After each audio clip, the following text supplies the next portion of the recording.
Gentlemen, boys and ghouls, to all of our non-binary friends, to everyone on the spectrum and in between, welcome to another episode of The Shutter Show. My name is Ken Stacknick, and with me, as always, is... David Marlowe. David, how you doing today? Ken Stacknick, I am doing very, very well. As you can see, the walls behind me are bare bones. We were pretty much halfway packed for me to get ready to leave for Indianapolis on the 30th. So hopefully the weather holds up. But yeah, no, it's been a process. I also just got back about an hour ago. A friend of mine, I didn't tell you this when we were prepping and everything. A friend of mine, she and her partner, who I believe you've met them, Greg and Rachel, they were at her wedding. They left for a trip to go see family, and they left their dog with a friend, and apparently their dog Billy, who's super sweet and very blind and very skittish, he got out and ran off. Oh no. And this was they heard about this just as they're getting on the plane to Denver, and so they pretty much grouped, they got together a posse with myself and like 8 other people. And we all drove over there, and we were just going like back and forth all around the neighborhood, looking for this tiny skittish dog and just hoping that it didn't get hit by a car. Luckily, it found its way into somebody's backyard and decided to, pup's name is Billy. Billy just decided to chill on some dude's couch in his backyard. The guy came out, was like, well, who do you belong to? So they called, they went over, got them, but that dog had one hell of an adventure and looks like they're the person that got kicked out of the club for being too drunk. Oh, yeah. So yeah, a little tiny adventure today. But yeah, Ken, how about yourself? How you been keeping? Not too bad. Enjoying things here in Hawaii. Things are picking up on the production. We did a location scout today, and things are moving along with props and our miniatures and such. So we're getting all of those squared away. We got a lot of casting taken care of. A lot of crossing T's and dotting I's is getting taken care of as we get closer to the date. And then also getting ready for my sister's wedding, which is coming up here in a couple of weeks. So lots going on, but overall, pretty good. And David? Sorry, go on. No, I was going to say, like, how's she doing with all the preparations and everything? I mean, it's a wedding, so she's busy, and everything everyone goes through when they're prepping a wedding. That's how she's doing. All right, go on, good sir. Well, I was going to say, David, what movie are we talking about today? Ken, we're doing a classic today. Yeah, we are. And yeah, there's before I tell them what we're doing. So did you see the thing that well, they already know. They saw the title of the episode. Oh, no. Like they saw the title of the episode, but I was wondering if you saw what was it? I'm trying to remember the director. He had a little quote. You have to won this award. Robin Hardy? I think. It was Martin Scorsese. Martin Scorsese. Oh, okay. Yeah, no, Robin Hardy's the one who directed this movie. Okay, sorry. Go on. No, Martin Scorsese went up and he accepted an award, and his acceptance speech was all about shitting on the way that we rate films these days, and the way that people judge when they're going to go see a film, how they're going to go see a film. And it's like, so he just pretty much shit on Rotten Tomatoes and all those other sites throughout his entire acceptance speech. And while I disagree with him on his whole thing about superhero films, I very much agree with him in this point. And he was just trying to make the point of like, these sites are ruining the film going experience because they make everyone think that a film needs to be judged and determined right out the starting gate. And that it leaves people with this inability or this psychological inability to ruminate on a film, to consider it and whether or not they actually liked it, to maybe go see it a couple of different times before they make, their decision on how they feel about it. And I think that this film, 1973's The Wicker Man, is the perfect example of what it means to not judge a film before you see its effect on people. Because boy, oh boy, like this film, like had a lot of trouble after production was finished. Like it was, yeah. Because what was the production company called that was taking care of this? I believe it was British. Let's see here, that's British Lion Films. Yes, British Lion Films, which I think went through 3 separate owners throughout the post-production of this film. When it came to actually like getting it out there, allowing people to view it, the thing got diced to pieces in the editing room. And we can honestly thank Christopher Lee for going to bat for this film. And I think it was the reason why this film has done so well now up to this point, was that he kind of low-key went to a bunch of French and Canadian film critics and said, I will pay for your ticket, go see this film and write how you feel about it. And they're like, well, you don't have to buy our tickets, we'll go see it. And they loved it. They absolutely loved it. But almost 2 of the 3 producers that owned British Lion Films hated it. They absolutely unequivocally hated this film. So yeah, I'm really excited to like dive in on this one. This is actually, Ken, I'm embarrassed to say this is the first time I've actually seen this film. Oh wow, okay. I know you saw the Nicolas Cage version, which we should briefly address here as a wild swing and a misunderstanding of this material at a pretty base level. I mean, unless he was literally going for a comedy, I don't think Neil LaBute, did a. I mean, he did a thing, but like it doesn't hold a candle to this movie. Neil LaBute did In the Company of Men, right? Yes. Well, there you go. Neil LaBute, he's a very talented playwright. I do find some of his opinions and some of his writings to be problematic, and yeah. I am not surprised that he missed the point of this film entirely. Mm-hmm. Just the whole idea of like changing the premise of the island itself, consisting almost entirely of women, completely misses the point of the theme of pagan rituals and fertility rituals. I don't understand where his head was at when he was doing this remake. It genuinely, because after watching this, which I greatly enjoyed it, and it was not at all what I expected it to be. And I'm wondering where that translation got lost. I mean, it is hard material to translate because so much of what makes this movie great, in my opinion, is the tone, the vibe, the smell, the naturalism. It's almost everything this movie isn't doing is as important as everything that it is doing. It's a hard movie to quantify what makes it such a good horror film. And I want to put that debate to bed right now. This is a horror film. If you want to argue with me that it's not, I'm sorry, you're just wrong. It can be a horror film and a thriller and all of these other things, but it is a horror film. Just look at it from the perspective of the main character, and it is clearly a horror film. And also, I would say we are going to discuss the ending of this movie. I don't know how much you can spoil the end of this movie, given the infamousness of the Nicolas Cage final scene and the fact that like most of the posters have what we're leading to.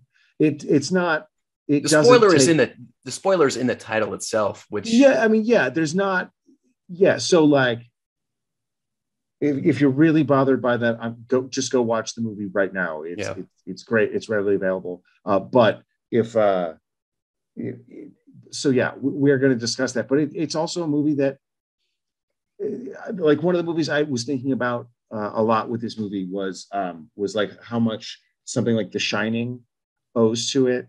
The idea that, or actually even more so, like Shutter Island is another movie where like almost the point of the movie is you're like, well, I know how this is going to end, and you're like, yeah, it's going to be bad, and you're like, so when's it going to happen? You're like at the end, you're going to have to sit through all of it.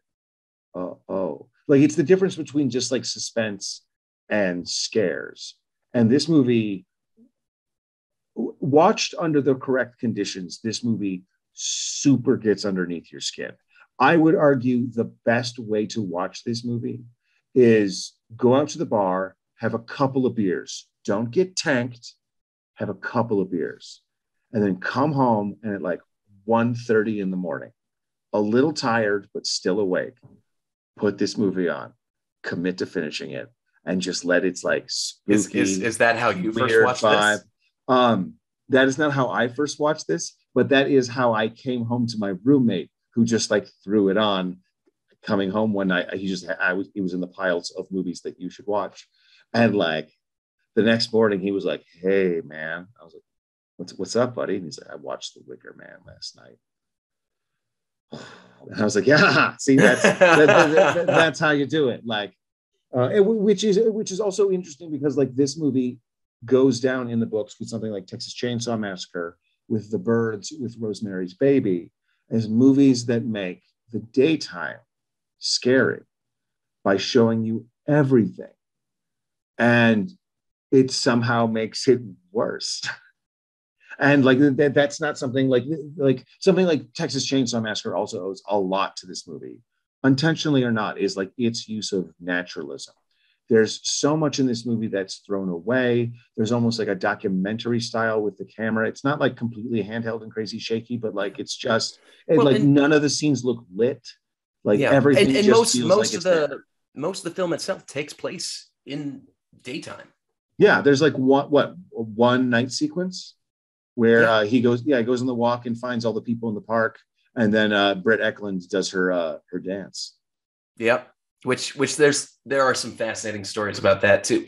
There's a really good there were a couple of really good interviews that I came across, both on YouTube and written with Britt Ekland. How is Britt Ekland? Is that how you pronounce it? I believe it's Britt Ekland. Britt Ekland. Okay, there we go. Where she talks about her experience with this. From what I understand, all of the guys working on this had a baller time. The women, not so much. Okay. Well, and it's not like she's like, no, it wasn't like terrible or anything. It was just unpleasant. And not for the reasons that you would suspect. It's just the idea that like this film takes place in late April to the beginning of May Day. And on the other side, this was shot in the middle of in the middle of November. So it was fucking freezing, but everyone was dressed for summer or dressed for springtime.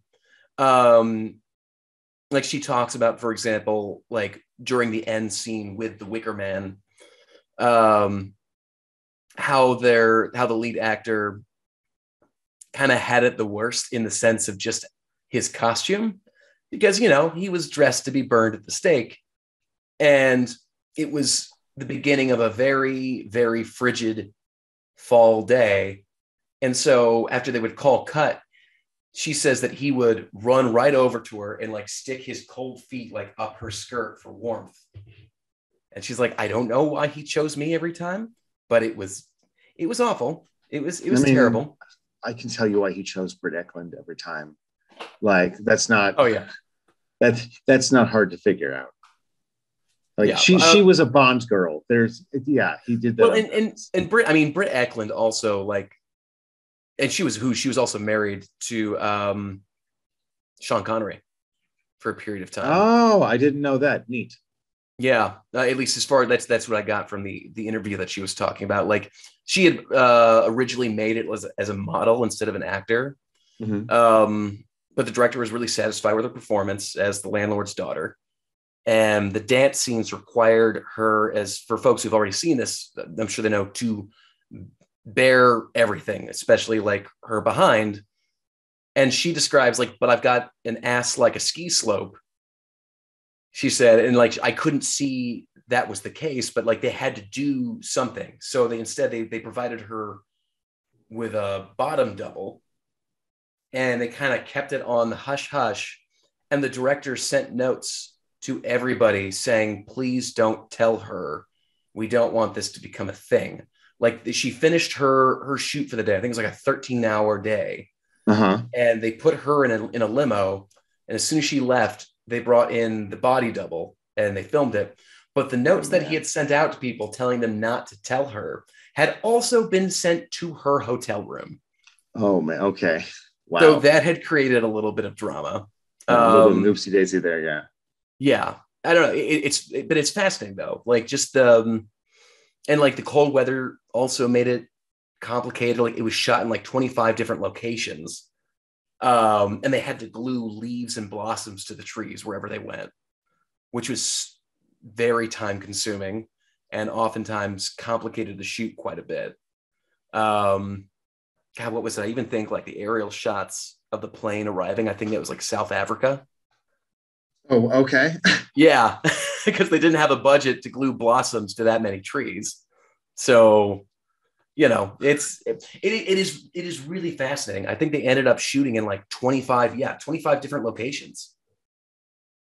That's insane. And you wouldn't because this movie looks like it's all shot on location in Summer Isle, and apparently that's not true. And I did not know that. That's wild. The sacrifice itself took place in like Dumfriesshire, I think is what it's called. And I got to say, like the thing that impressed me the most, and their production was so surprised that they made it work and that they got it the way that it was as the Wicker Man is burning down and collapses, immediately it collapses to the shot of the sunset just behind it. And it is fucking brilliant, just beautiful. And obviously that was all in that time, all practical effects. So you had to time that shit perfectly and hope that the thing collapsed from the fire just at the right moment, just as you're hitting golden hour. Like, yeah, there's so much technical stuff in this film, and like the stuff that I've read up on it that I'm fascinated by. Well, all right. So something I think we should probably do is, for the people at home who haven't seen this, we should do a brief like summary of kind of what the Wicker Man is. So we have a police constable who comes to the island of Summer Isle and basically says like, hey, we've got a report that there's a girl missing. I'm here to investigate. And they're like, oh, who?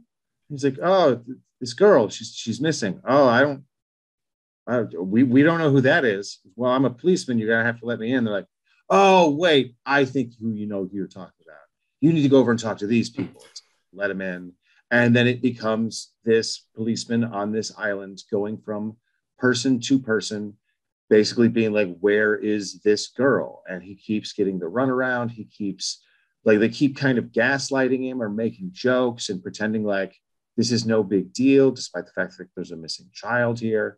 And as he continues his search, he comes across all of the interesting aspects of the culture of the people of Summer Isle. They live a very like pagan lifestyle, and they are not. And the constable himself is like very, he's very religious. He's very straight laced. He's very repressed. He is very British, for lack of a better term. And so there's the conflict within him there, as he is tempted over and over again by all the things going on this island. And then he begins to suspect that possibly these pagans are doing some sort of pagan ritual, and they're probably going to sacrifice this girl, and that's why she's gone missing. She's going to be the sacrifice. And then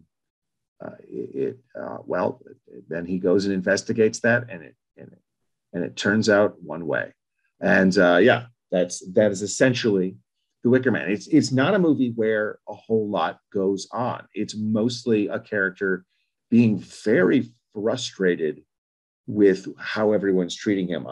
Some movies that I kind of thought of, one that I kind of thought of was Wake in Fright, one of the movies that we covered earlier on. Like, this has that very much that kind of that outsider dealing with a bunch of locals who are slowly abusing him more and more, whether he kind of knows it or not. Obviously, something like Don't Look Now, Dead and Buried, another movie that we covered, is very much that kind of vibe as well. Also, something like Eyes Wide Shut. Essentially, that's kind of what's happening to Tom Cruise in that movie. The movie Flight Plan is like that. Obviously, Midsommar is the other big movie, which I wanted to see almost immediately after watching this. I still haven't seen that movie. Yeah, I mean, like that is like, if you liked Midsommar, you will like The Wicker Man. If you like Wicker Man, probably it's got some real good for her energy. Well, like they like, if nothing else, those movies obviously like owe a lot. Like Midsommar owes a lot to Wicker Man, just in its imagery, regardless of what happens otherwise. Mm-hmm.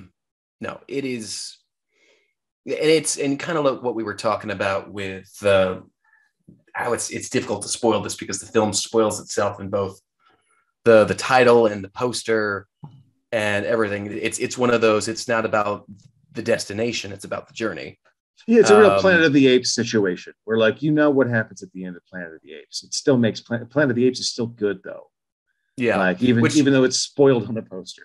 Which apparently the late Christopher Lee guessed the overall plot and theme of the movie once what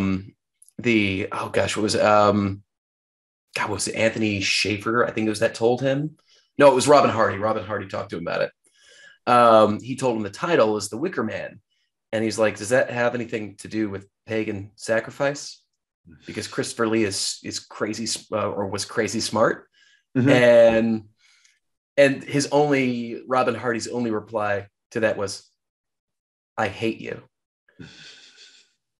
Now, will you please be in this movie?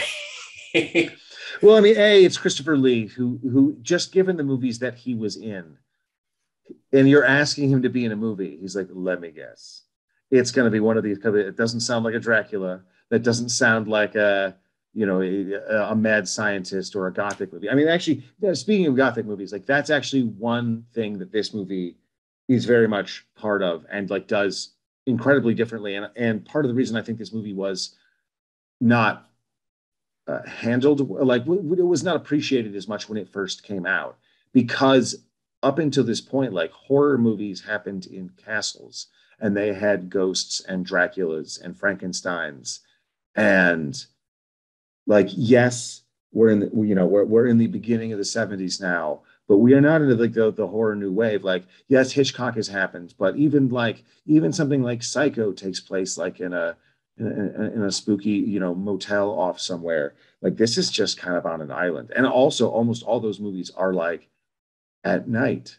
Like, that's when the spookum time is. And this movie is just like, no, I want to show you everything. Well, like, Anthony Shaffer, he pitched it to Robin Hardy originally, being they wanted to write a horror film, and they wanted to make a horror film, but they were kind of tired of some of the old horror films up to that point, Christopher Lee included.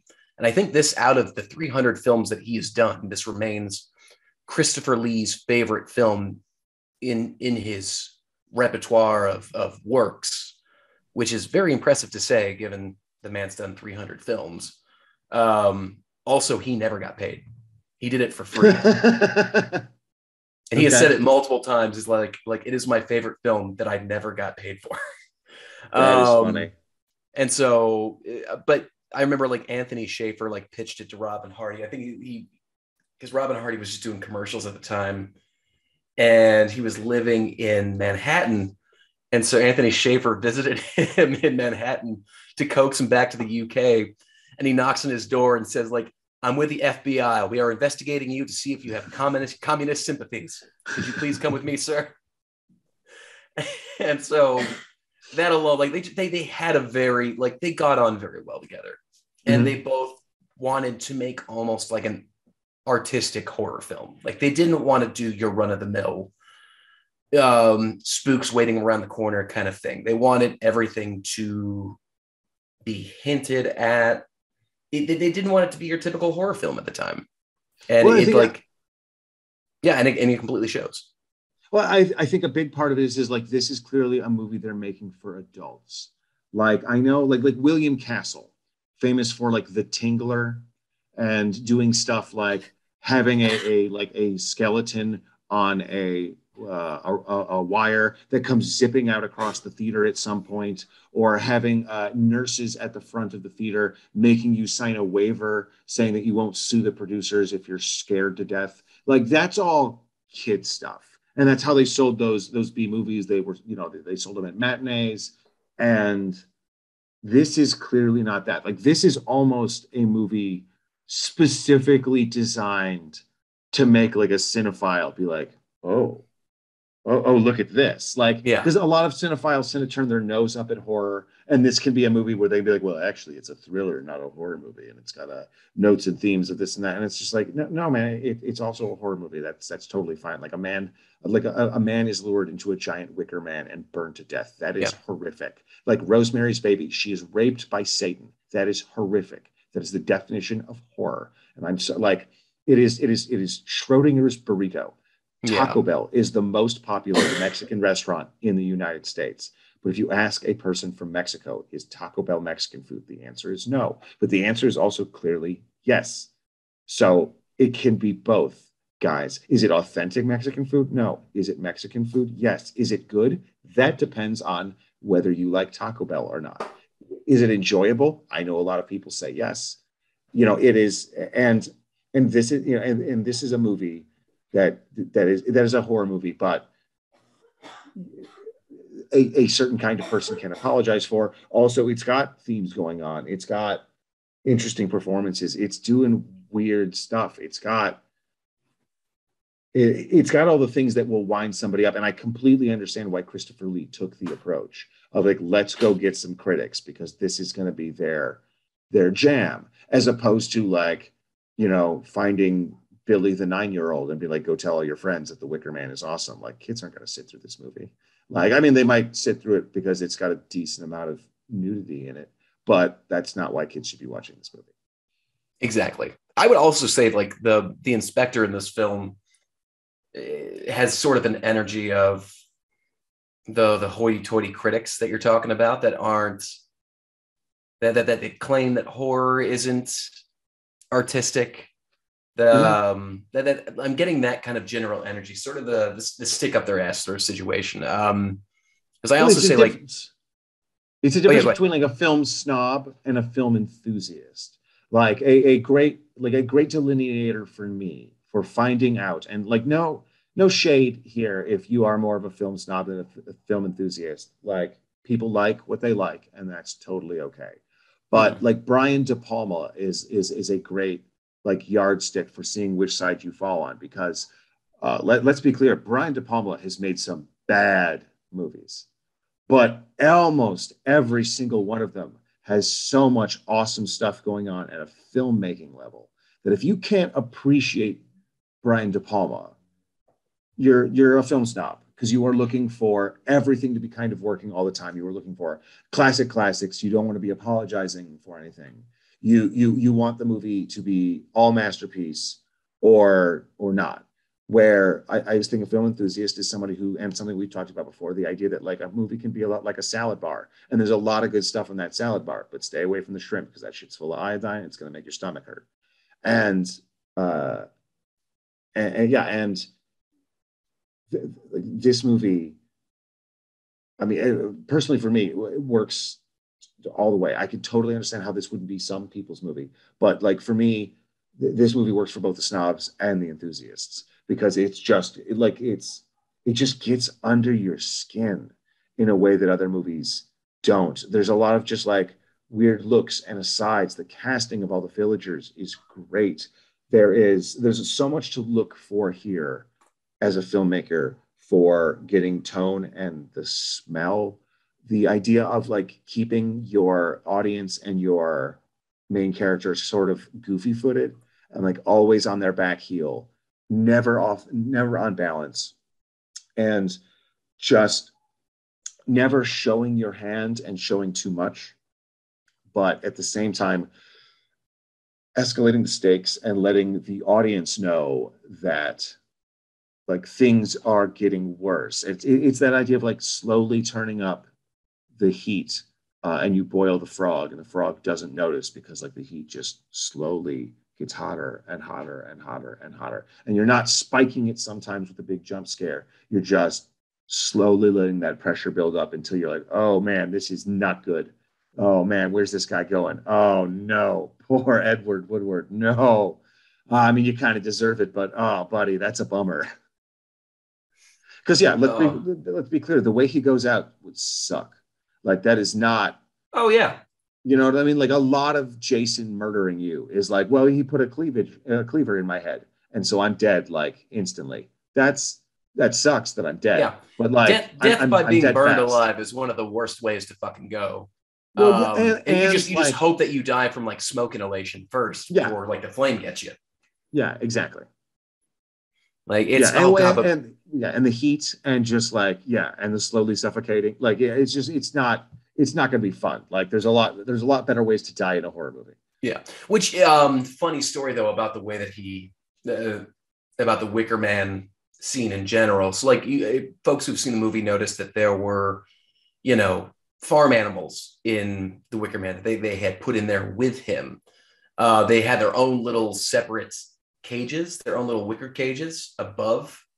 What's the main actor's name again? I keep brain farting on it here. Edward Woodward. Edward Woodward. Oh yes, there we go. Sergeant Howie. Apparently, I mean, it goes to. It's very understanding that when an animal is scared and frightened, it will piss itself. Because the goat was above Detective Howie. Man. Okay. The animals, every time they set the fire, the animals would immediately urinate on the actor. Cool. So by the end of the shoot, he just smelled like piss and shit.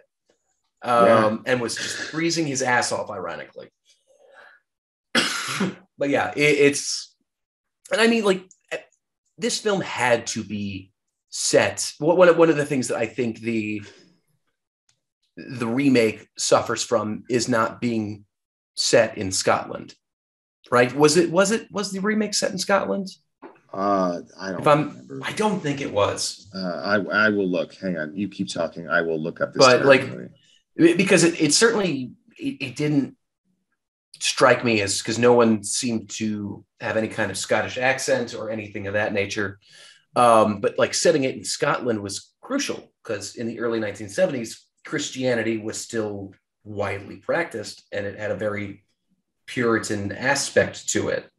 So it might not have been as believable, set in a place like where they were shooting at Woolwich. The Wicker Man, that version is set in Washington. Of course. God, Neil LaBute.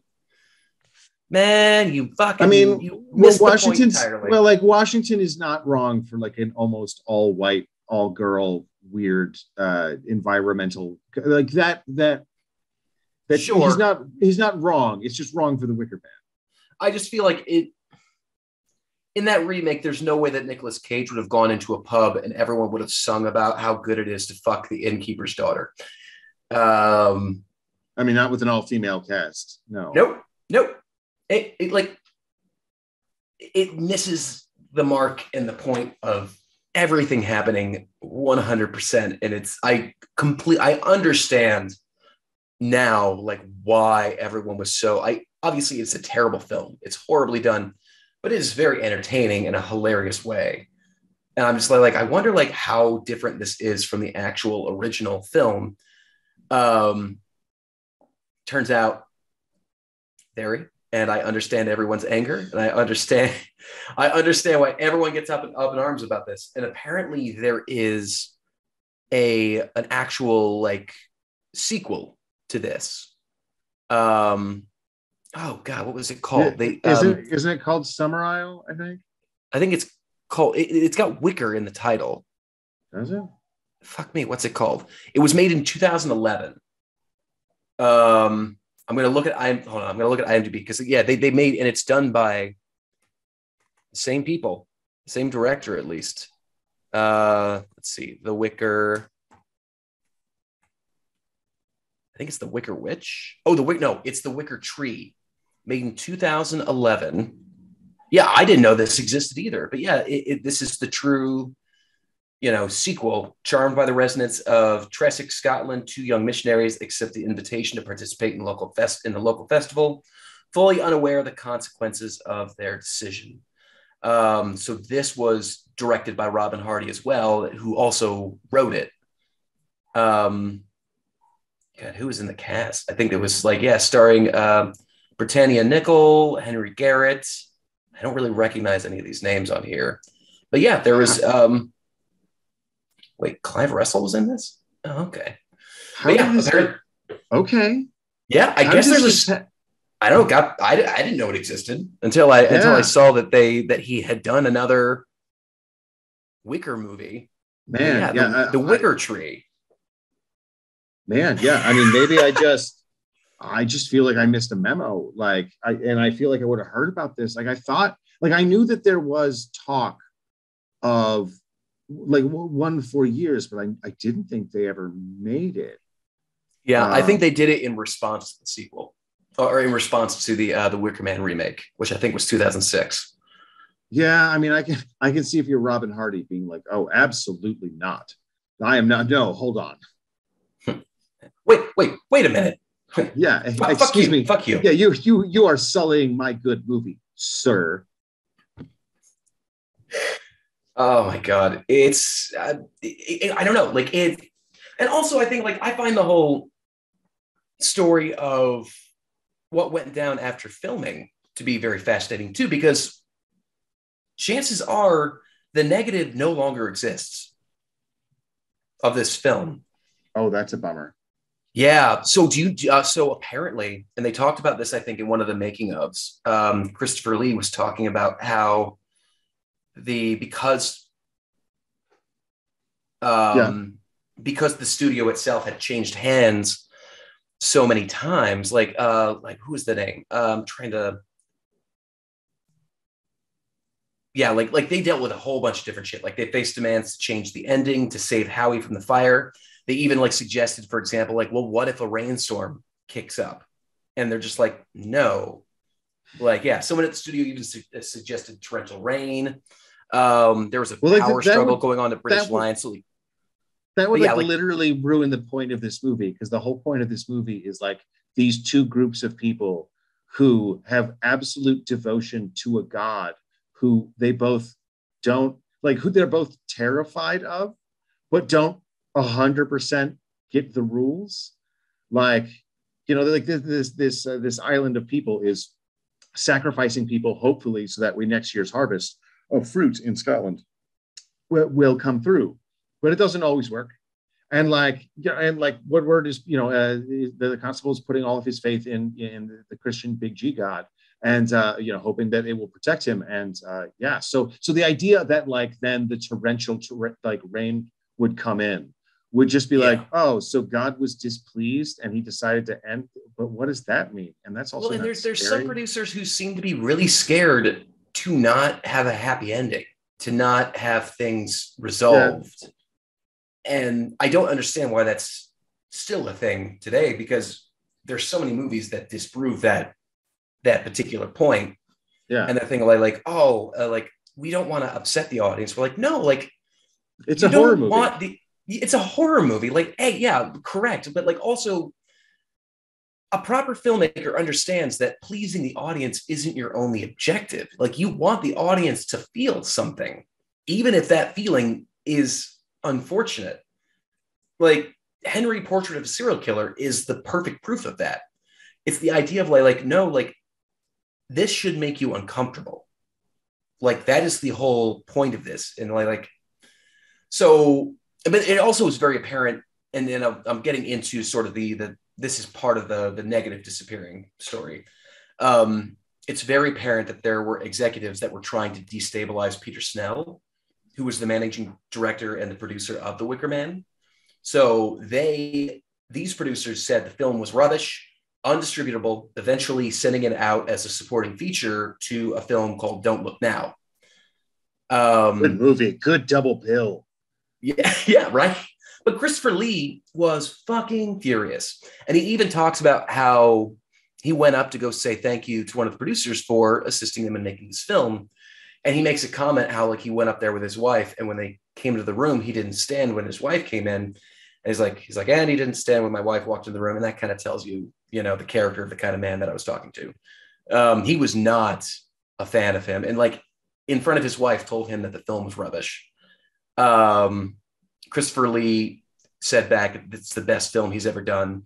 So he took it to Paris, where it won the Grand Prix du Film Fantastique. And then that got great reviews in America, and it became a very good story for journalists, sort of like the guy was like a studio rubbishing its own acclaimed film. So eventually British Lion had to actually start promoting it, and they were it forced their hand. And so eventually when it came time for Christopher Lee was like, okay, well now let's release the director's cut. So we need to make another cut. And so they went to the distributing house, like where all the negatives are kept. And apparently, because the studio had switched hands so many times, there were a bunch of, like, they had cleaned out the negative house. Like, I'm trying to remember, there's the, because I'm not as skilled in, I'm not as knowledgeable in how, in the names of, like, there's negatives, and then what else is there? There's the negative, there's the print, there's the positive. What's the stuff that gets trimmed off? Like the short ends? Yeah, I think, yeah. So like they were clearing out the short ends, and they were all going to be taken to get burned. And apparently a bunch of different negatives for several different films got taken with it. Oh, wow. So Christopher Lee, before he passed away, is convinced that it still exists somewhere. But chances are that the negative was burned. It was thrown in the trash. He was so upset because he's like, we could have given a proper director's cut, but because British Lion were too immature about, they shit the bed. It's like British Lion, like they wanted the film to be made quickly and cheaply, like with students playing the music to save money. Which again, like we should also talk about the music of the film, because I think it's spectacular. Like I think the music is great. There's a very academic energy between the writer and the director and a lot of the actors, but the people who did the music were hippies through and through. Like 100%. Straight up fucking hippies. Like the Royal College of Music blocked them using their students, saying it would be too disruptive and time consuming for its students. So they looked at like recent graduates instead. And so they invited Paul Giovanni, who wrote the songs, to be involved in the band. I think, oh God, what was it? Like he was involved in a band called like Hackett. Hackett, I think is what it's. It's like a Fairport Convention knockoff. Cool. But he told people that he could get people he knew about folk music that were cheaper. And they brought them on board. And at one point, while they were writing music, they're like, we should do a shit ton of hallucinogenics and see what comes out of it. They apparently laughed so much that they did not record a single bit of music. Sounds about right. But it's yeah. So like they were, obviously everything was based in Celtic and Irish folklore. So yeah, so they suggested they smoke dope. He says, like, I'd never tried it. We spent so much time on the floor laughing that nobody could play their instruments. Although we recorded so they recorded the music before the film was made. It totally captures the mood that they were going for. So, and this is the same musical director who worked with Damon Albarn, who worked on the soundtrack to the 1999 horror film Ravenous. Oh, hell yes. That totally makes sense. So that gives you an idea of just the amazing fucking talent that they got just to work on the music for this. Ravenous rules so hard. Ravenous is one of those low-key hitters that if you don't know about it, Shudder, please bring Ravenous to Shudder so we can talk about it. It's Ravenous. One of those unfortunate examples of a movie that was marketed the wrong way. And because of that, people had different expectations seeing it, and it just never got any buzz. They should have just put on the poster, "This is the best movie ever made," and then just be like, "Tell us we're wrong." And I think a lot of people have been like, "Oh man, they might be right. That's pretty cool." So like it was, I mean, but yeah, like it was, the post-production was pure chaos because like the company changed hands literally 3 times, like before it even went into pre-production. Oof. And so, and the last guy that had it was literally an asset stripper. It's like somebody who just strips a company to sell it off. Like that's what they were fucking working up against. And yet you were still able to get the masterpiece that we got. And let's see, like, I'm also like kind of just going through some other, like, I've been looking up facts on this all day, and it's hilarious. Like Diane Cilento, was matching the lead actress story for story about Sean. Oh no, I think it was Diane Cilento who was married to Sean Connery. So, because they were in the throes of a divorce at the time. And apparently, unfortunately, Sean Connery had a history of physical abuse. Yes, he did. He absolutely did. He told Barbara Walters. Oh, okay. So that's okay. He literally tells Barbara Walters, like, the best sometimes a woman is hysterical, and the only way to like pipe her down is just slap her in the mouth. Yeah, it's a wild interview. Like, it is one of those, wow, it really wasn't. Yeah, exactly. Mr. Connery, excuse me. I don't think you can say that out loud. Mr. Bond. We are living in different times, sir. Yeah. Well, I mean, to be fair, it was like 91 or something. I mean, like, it doesn't make it okay, but like, it wasn't recently. It was quite some time ago. But yeah, that is a real doozy of an interview to seek out. Oh God.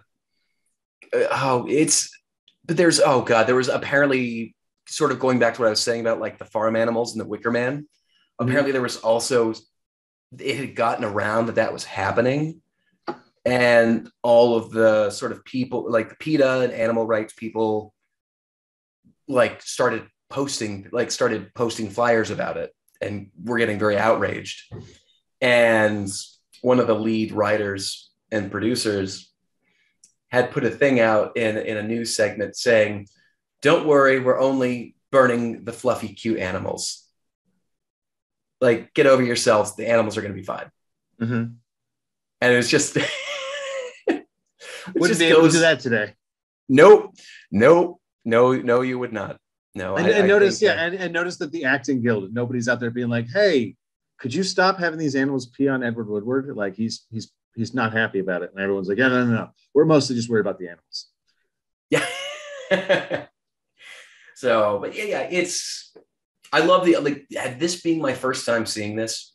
I love the energy of it. Like, I kind of went into it knowing that it's not going to be what I expect it to be. It's certainly not going to be that fucking filth that Neil LaBute put out. But I will say, if anything, Neil LaBute's remake makes for a funny watch, and I think is definitely part of the sort of the Nicolas Cage collection that I think needs to be watched, because it definitely captures a time in that man's life, and you're like, oh, he's dealing with tax shit. He's got to pay some bills. Mm-hmm. But the guy's still gonna have fun. He's gonna get stung by those bees. He's gonna get stung by those bees. Though I will say, I was surprised that one of the things that kept pretty true was when the lead detective runs up in a costume and punches a dude straight in the face. Yep. Yeah. Except it's a lady and he's dressed as a bear in the remake. Yeah. I would say that the Nicolas Cage version is far more entertaining in that particular fashion. I mean, yeah, if you're okay with also Nicolas Cage punching a girl in the face dressed as a bear, and if you think that's funny, shame on you, and you'll like that movie. Yeah. I'm not going to say I also didn't laugh. I was abhorred, but it's Nicolas Cage doing his thing. Well, David, do you have anything else to share about the 1973 film, The Wicker Man, directed by Robin Hardy? If you have not seen this film, it should definitely be part of it. You should definitely be part of your collection. I think it is required viewing. It is also, like I was saying earlier, it's a testament to the idea that we really need to stop judging whether a film is good or not based on its opening weekend take and its percentage on Rotten Tomatoes. Like we need, like I personally don't look up a Rotten Tomatoes score for any film that I see ever. I don't think there's so many films now that like tanked at the box office, absolutely fucking tanked at the box office, but turned out to be cult classics. Mm-hmm. I think, like, for example, like we're finding, while it might necessarily be like a great film, for example, I think 13 Ghosts of all films is getting a bit of a cult following. Dude, just Shawshank Redemption did not do well when it came out. And that's Shawshank Redemption. Exactly.